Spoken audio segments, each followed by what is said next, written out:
Hello, this is Property Matters, a weekly catch-up on the world of property, supported by Fairview International Property Consultancy and auctionproperty.co.uk. We're live every week on YouTube, Facebook, LinkedIn, and our website, propertymatterstv.co.uk. If you're watching on the website, leave us a Google review, and if you're watching on the socials, get involved in the conversation. Our email address for discussion topics is hello@propertymatterstv.co.uk. There's a podcast version every week available on the Monday of the show. If you're on the move, you can take it with you from wherever you get your podcasts from. So let's take a look at this week's property news with our property expert, Joe Joshi. Hi, Joe.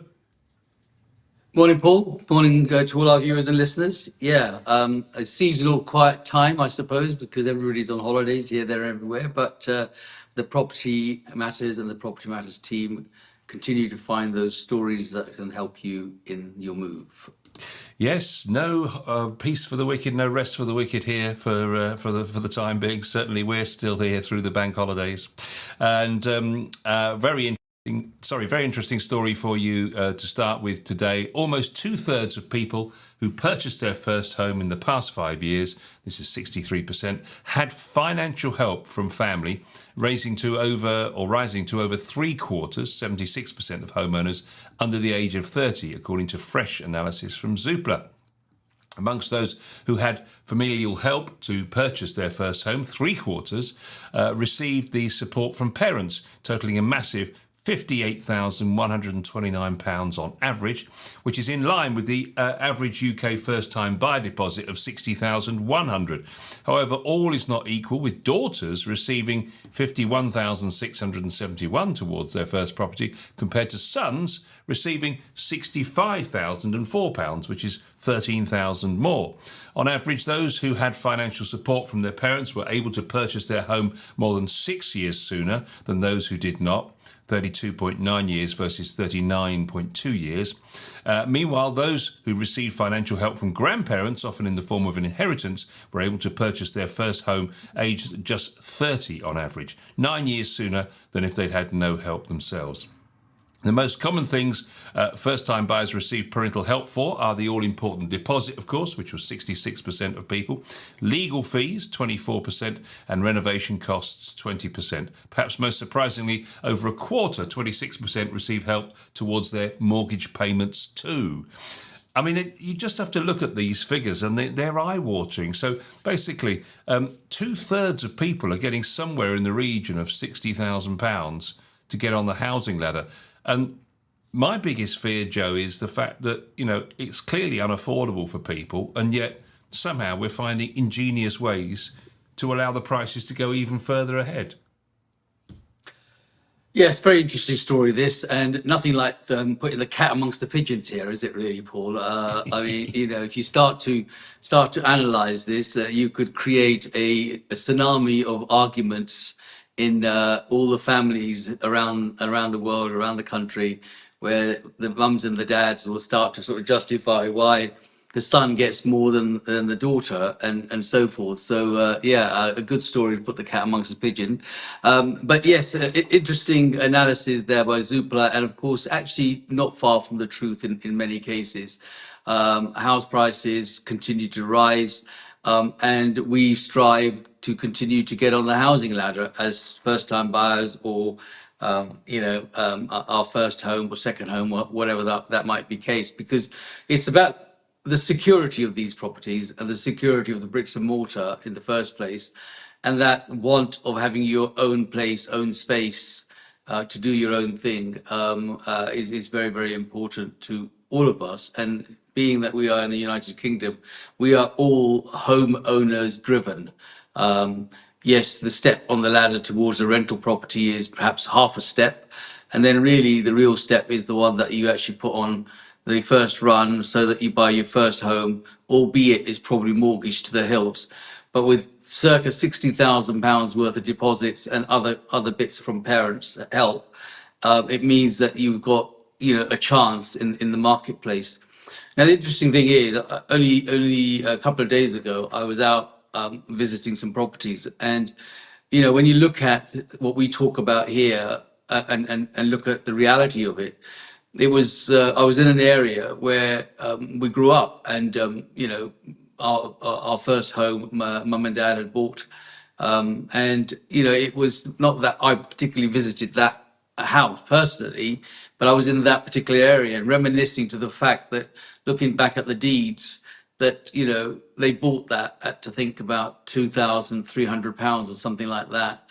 And the same house in that location is now £500,000. And it's just a frightening thought to think that, you know, where and how did that happen? They struggled with the £2,300 and they're still struggling today at the £500,000 house. But the wish and the want of wanting to actually get on to the housing ladder is as desirable today as it was, you know, 40, 50 years ago, for the parents when they did that. In fact, it's more than 50 years ago. But the reality is that when you look at the ratio of the increase of value, and so that's where they have been able to save. So in a way, the housing idea is also a massive savings idea, because there's no way that you would have amassed a value in anything else that would give you a value of £500,000, £550,000 in a, you know, a 3-bed mid-terrace Victorian property that now is worth £500,000. And so the good thing about that is that, you know, you've got some collateral, and the collateral is what mum and dad have now, and they've managed to get through their scenario of paying the mortgage, perhaps clearing it, or have a little bit left. And there's enough equity in there now to be able to refinance or give some element of security, be a guarantor, provide second charges, etc., to let their siblings get onto, you know, the children onto the housing ladder, albeit that maybe the girls maybe don't get as much as the boys do, but the fact is that it does give them a big step towards that. And that's how I think people are still managing to fuel that market. And of course, that desire is full on, isn't it? It's not even like, you know, 50%. It's almost 99% where people say, you know, I want to buy my house, I want to buy my flat, I'm going to get on the housing ladder, you know, I want to get on with it. That's the ultimate aim.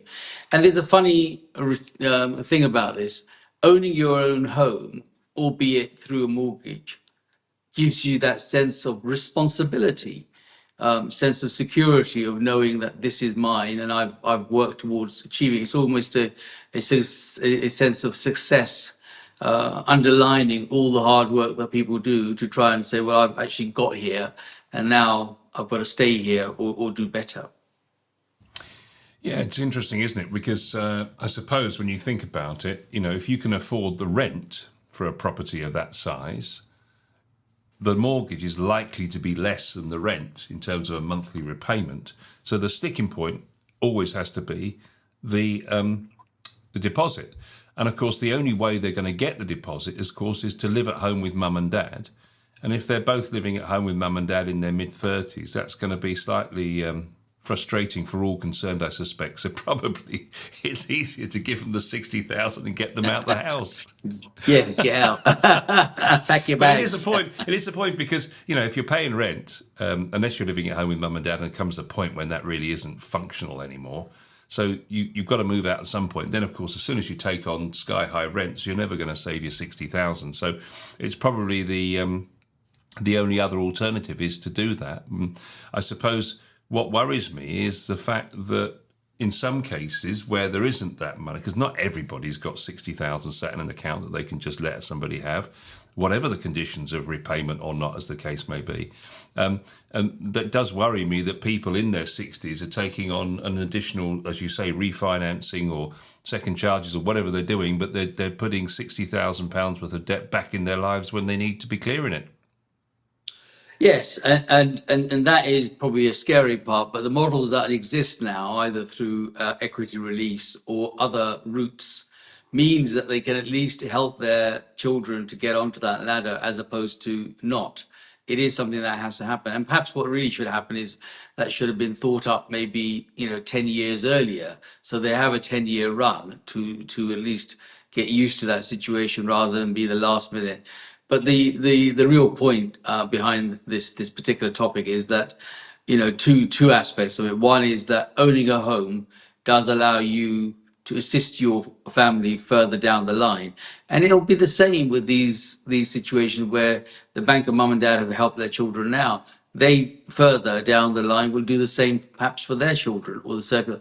I mean, we don't know. We won't be here around to know what that life begins, but they might be on Mars next, and we don't know that. But the point is that there is a system set up that says, it's an ongoing thing. And that's one of the reasons why property is still one of the most favored purchases, favored investment, favored idea that you can actually have. And so I think, people will continue to do that. And that's also the answer where property prices continue to increase. Because if they do increase, they give that equity and they give that comfort of knowing that it's a inadvert saving that they probably would never ever have done. Yeah, it does. I've always struggled with this because if it hadn't been that people have taken, and I would view those as extreme measures compared to what the experience of our own home buying experience and our parents' home buying experience, if we hadn't have tried to somehow find innovative ways to meet these inflated prices, people wouldn't have bought the properties, and the market would have had to have surely reflated, and we would have actually had houses that were affordable. Yes, we would have had houses that were affordable. I agree with you there. But equally, we would have had houses that had no equity in them, and there was no other way of assisting. So, and even if they were affordable, were the jobs going to be producing the right kind of salaries? Were the other circumstances that have happened going to happen the way it is? It's just been, unfortunately, it's not just here, the UK, it's worldwide, when things have become more expensive to produce. I mean, I still think to myself that sometimes I look around old buildings and think to myself, how did they do this? It's impossible to do this today. Some of the old, buildings of turn of the century or perhaps a couple of centuries old, still standing there. And when you look at the work that's gone into them, the intricate work that goes into them, there's just no way that that can happen today. And yet it's expensive, 100-fold more now to do the same work than what they did then. So it's quite scary to think that. I mean, yourself recently, you've had your own experience of trying to do certain things with your own property, and you've learned in that journey that it's an impossible task, no matter how you try and do it, and you tried all of the avenues. So it is scary, but unfortunately having house prices going up is the only way the only form of saving that you can do without having to physically go to the bank and building society and depositing, 500-600 pounds each month. It's just an impossible task to do that. As you say, I'm convinced now that the only way that anyone can renovate a property is if they are in the trades themselves, because you see this all the time, don't you? You see the guys working Monday to Friday, maybe one Monday to Saturday, and then on Sunday they do freebies for each other. So if you're an electrician, you'll go and do the electrics for free on somebody else, and then the plasterer from that house comes and does your plastering for free the following Sunday.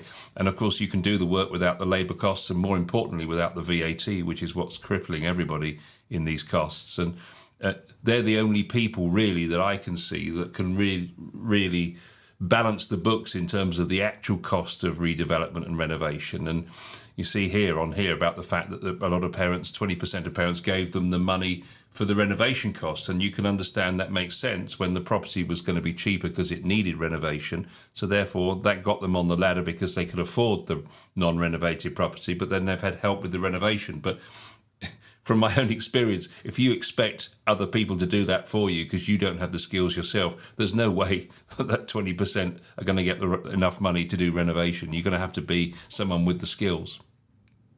Yeah, absolutely. That's the point I was trying to make. That when even buying something that needs doing up is always, there's an element of false economy in that. It's okay for the guy or the people that have the skills and that are in the trade, but it's not okay for those that don't, because you got to buy that experience and that knowledge in, and there's a price for that, and the price of that is, as you say, not just the labor cost but also the VAT element, another 20% on top of whatever the agreement would be. And that's because you don't have that skill and you've got to buy that skill in. So you might buy a property 25, 30, 40 grand cheaper because you think it's a doer-upper. But actually, you might end up paying 50, 60, 70,000 pounds for that doer-upper. And actually, you might as well have put some energy into your own life and bought perhaps a newer or a property that is in a better position, better condition. So you don't have to put that time and energy and savings into somebody else coming in to do your work. It's important to understand those things because we all want to have and put our own mark on our property, but it has become increasingly expensive to do that.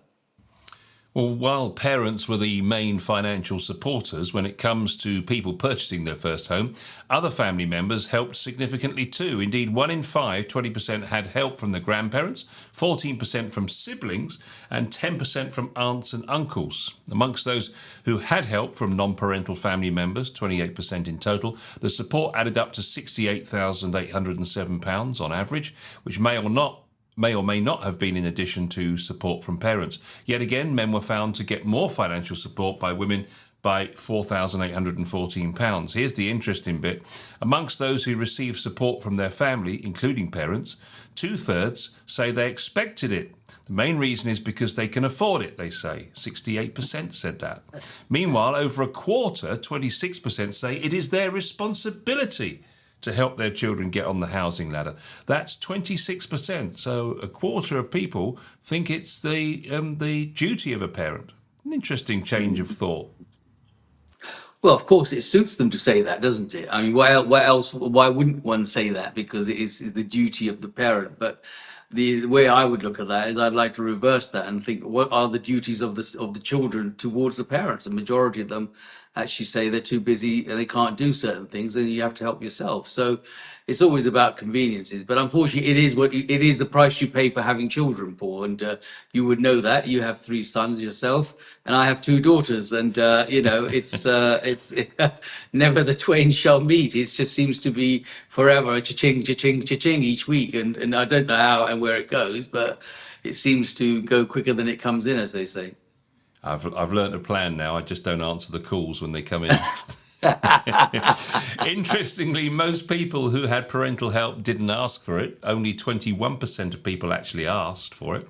Instead, 6 in 10, 59% said their parents offered help to them when they started to look or expressed an interest, while 17% say their parents offered to help buy before they even considered it. And to provide some light relief for parents, 7 in 10 of those people who had had parental help, 68%, say they plan to pay their parents back some or all of the money, although 31% said they had no intention to do so whatsoever. It's an interesting split there, isn't it? Yeah, of course. Well, I mean, if the parents are around long enough, they might see something back, but the chances are they know that that's probably, their time will expire before the loan expires, as so to speak. So that'll be that written off as part of the deal making. That's the price you pay for being the parent, my friend. That's what happens. You might think that the parents have been sold a pup here by the kids and just been sort of taken for a ride, but the parents get their own back, because here's the other side of the coin, which I just love. So for some, parental help comes with a few strings attached. Half of those who received help, 50%, say their parents went on to interfere with aspects of the home purchase. Amongst them, 21% say their parents felt like they had a say in the home because they bought some of it. And 19% say their parents started interfering with how much they spent in total. Around 1 in 7, 14%, say their parents even tried to have a say in the decorating. Amongst those who say their parents did interfere, 1 in 5 even say they'd wish they'd never accepted the money in the first place. Now, there's the rub, eh, Joe? There it is. But you know what? They say that, but they would never have got where they were without the bank of mum and dad. And I suppose they do have a stake in it. They got to protect their stake as much as they can. But you can't have your cake and eat it. As they say, that's the way it is. So either you accept that and accept what goes with the package, or struggle on and not get there and carry on paying someone else's mortgage through rent. But we are a nation of homeowners, and that's what that's what you have to do to get there.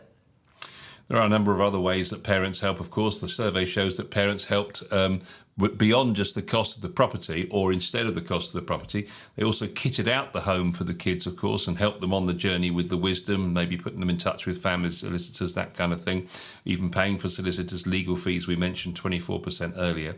But looking at every one of those purchases in the last 5 years, 31% say their parents helped out with furniture costs, 23% say they helped out with decorating costs, and 21% with white goods.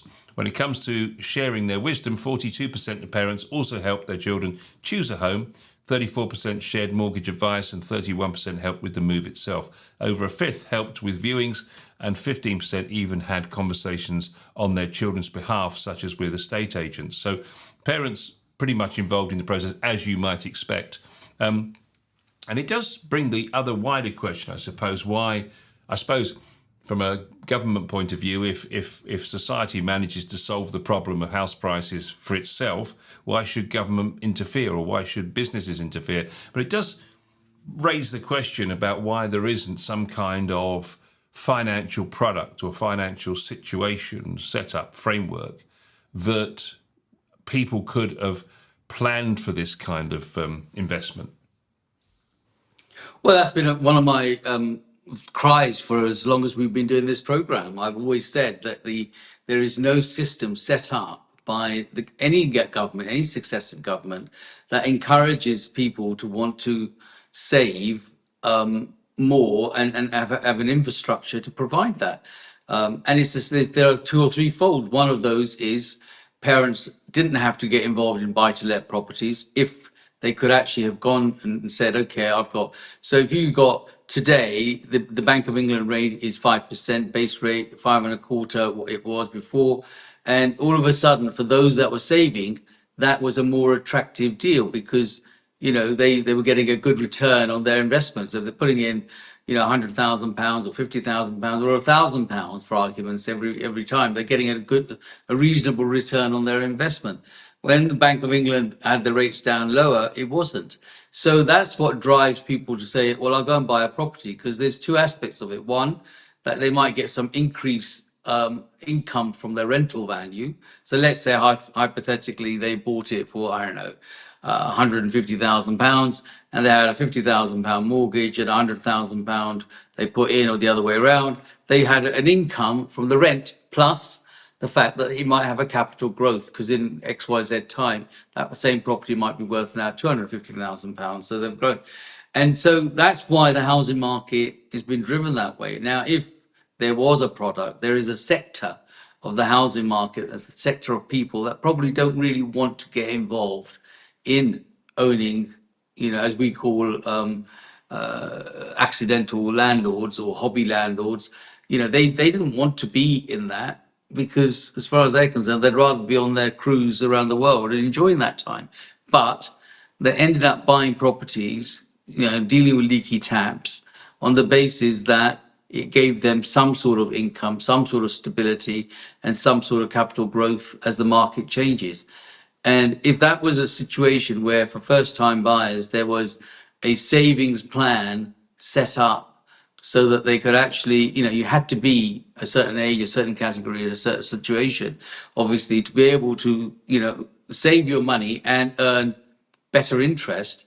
I'm sure more people will find a way to save. We find a way to go and buy a property. I'm sure there's a way that we'll do it. But unfortunately, none of that exists. And that's why we are where we are. Yeah, I mean, there are schemes available, just to clarify, there are schemes available to help the person purchasing the property to buy, such as the Lifetime ISA. 29% were familiar with Lifetime ISAs and 27% had heard of them. And they were of at least one scheme. 83% said they were aware of at least one scheme to help them save for the property.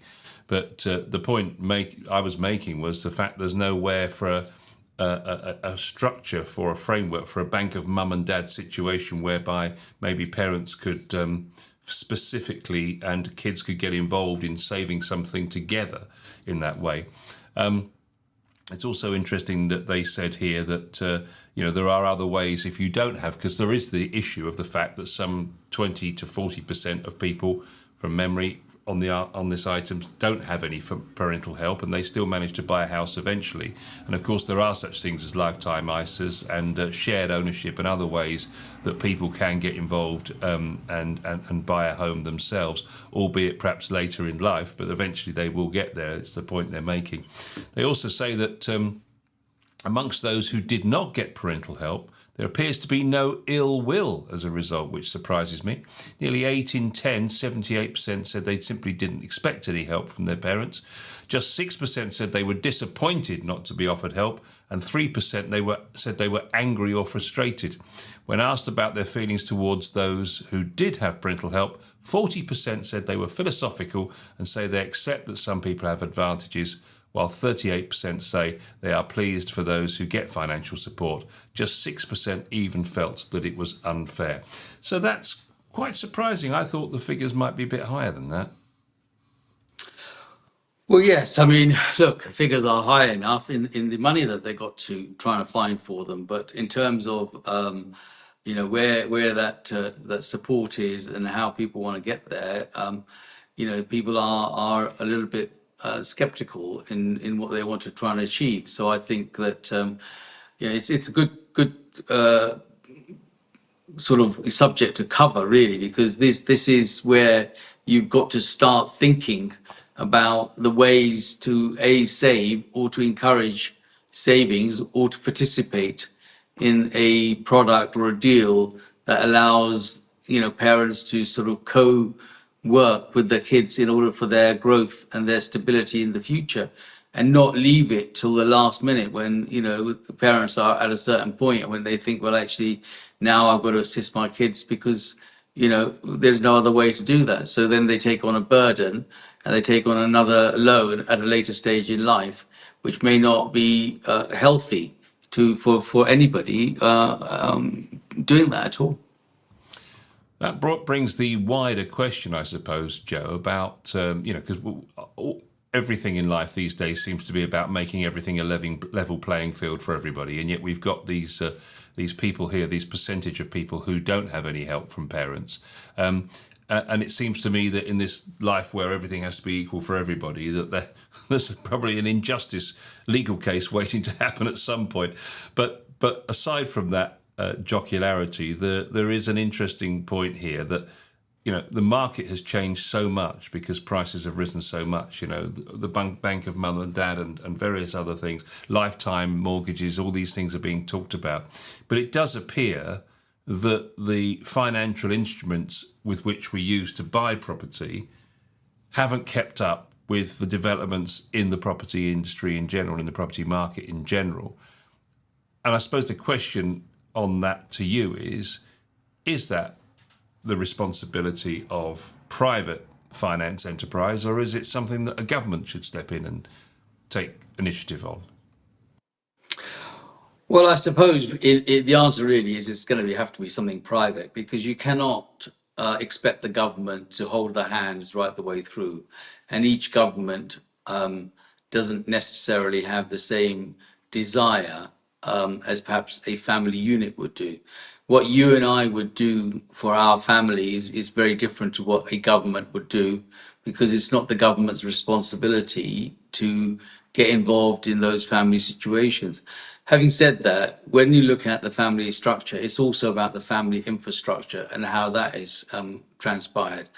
And family structures sometimes are more volatile than the political structures, That's true. and so therefore, you end up thinking, well, it's all the government's fault and not really your own. I say that more often than none, it's the foundations of anything, whether it's a government or a family, is about as strong as the roots that it comes from. And so, it's really going to be down to the fact that I think the answer to your question is that it's really a family thing that has to be dealt. You can't put that responsibility on the government. And at the same time, like I said, sometimes the family volatility is probably worse and stronger than the government. But you've got to fight through it, and and fight through it. We do, week in, week out. Well, another special this week, a BOMAD special this week, of course, the Bank of Mum and Dad. And we'll be back with some more property matters very soon.